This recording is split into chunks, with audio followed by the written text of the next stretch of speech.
From our psalm today. I love the Lord because he heard the voice of my supplication, because he has inclined his ear to me whenever I called upon him.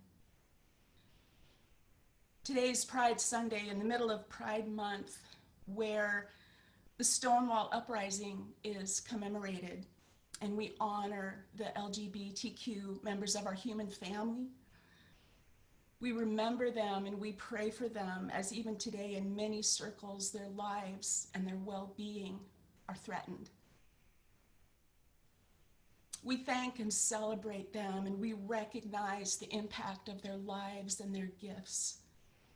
And all around the world, Pride is marked by gatherings and festivals, events offering resources and education and connection, all to lift up the beloved LGBTQ community, of which I am gratefully a part. I'm a little disappointed today because, if not for the pandemic, Reverend Sarah had planned to invite us to gather in the park blocks downtown and be a voice and a presence of love and welcome in the Pride Parade. I imagine that she would wear her t-shirt that says, "This queer pastor loves you," next year, hopefully. I love the Lord because he heard the voice of my supplication, because he has inclined his ear to me whenever I called upon him. Supplication is kind of a churchy word to me, not a word I hear often outside of a religious context, and so I did what I do when I want to learn and explore and dig deeper. I Googled it. Supplication means to beg for something earnestly or humbly. I love the Lord because he heard me begging. When I was a little girl, I wondered if I was different. I was 6, 7 years old, and I had no name for it, and I had no comprehension. I just knew in my little girl gut that something about me was different than my little girl friends. And this wondering in time became a gnawing, and this gnawing in time became a knowing, and this knowing in time became a secret, a burdensome and sometimes frightening secret that I wrestled with until late in high school, when it became clear to me what this secret held: that I am gay. That clarity came at first as no relief to me at all. I was so alone in it, and I couldn't imagine a soul that I could tell, except for God. And I did tell God over and over. I talked to God all about it, and my begging prayers evolved depending on how confining the walls of the closet that I'd hidden myself in felt. The faith tradition that I was raised in was not tolerant and certainly not welcoming of a gay teenager. And so I cried out to God, "Oh God, help me keep this secret. Oh God, please don't let anybody ever find out.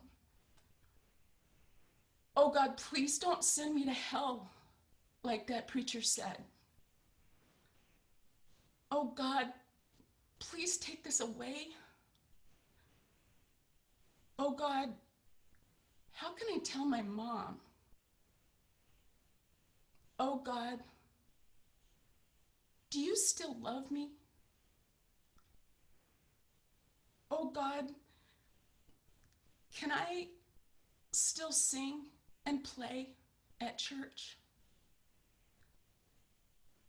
Oh God, help me to find the courage to be Oh God, please help me live from a place of authenticity, to celebrate and to love who you've created me to be. Begging, begging, begging. I love the Lord because he heard the voice of my supplication, my begging, because he inclined his ear to me whenever I called upon him. I didn't find the courage to tell anyone that I'm gay until I was in my 20s. I sat on my corner of Jack and Judy's couch. Side note, if you spend enough years with Jack and Judy, you get to claim a corner of the couch as your own. I clutched a pillow to my chest. I heaved, and I sobbed, and I stammered until the words came tumbling out of me. And my story was met with their grace and care that lovingly washed over my scared and aching soul like salve on a festering wound. My secret loosened its grip, and I began, baby step by baby step, to see myself as beloved, not an abomination, not horribly mistaken about God's love or my own identity. 30 years have passed since I said those words out loud. But in some ways, I am still in the process of coming out, giving myself permission to continue to become all that God had in mind when I was knit together, to rattle and unlock the knobs of the closet doors that I still find it easy to hide behind, to settle in deeply to God's transforming love, and to show up for my life without hesitation and without fear. I wonder today, what is your supplication? What are you begging God for? What is the wondering, the gnawing, the knowing in you that perhaps has gripped you in the form of a secret? What is your anger? What is your fear? What is your disappointment? What is your dream? What is your hope? What is your longing? Is there a closet door that you're hiding behind, afraid that revealing that truth about who you are, how you feel, what you think, what you want would begin an unraveling that cannot be contained? What is the story that might cause you to clutch a pillow to your own chest and heave and sob and stammer until you can say the words? I want to invite us today into the freedom of supplication, the relief of humbly and earnestly begging God.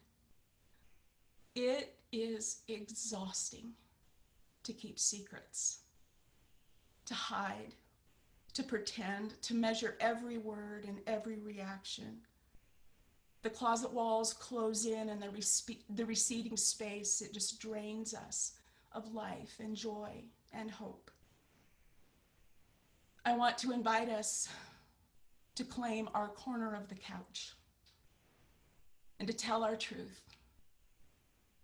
and to feel in our own gut the power and peace of the sacred presence that is inclining toward us, so desiring to hear what we need to finally say.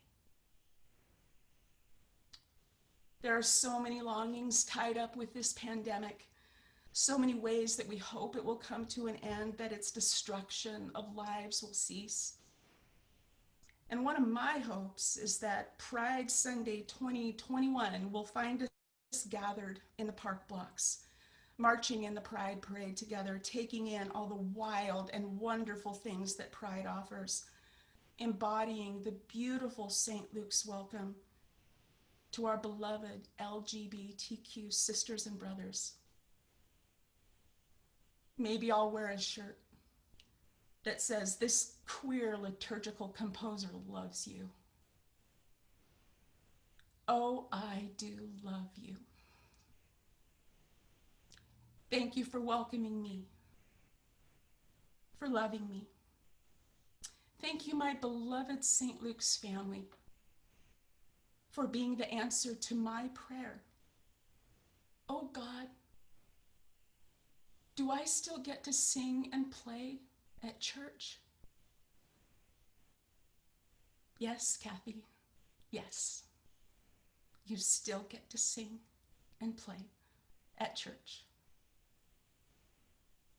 I love the Lord because he heard the voice of my supplication, because he inclined his ear to me whenever I called upon him. Amen.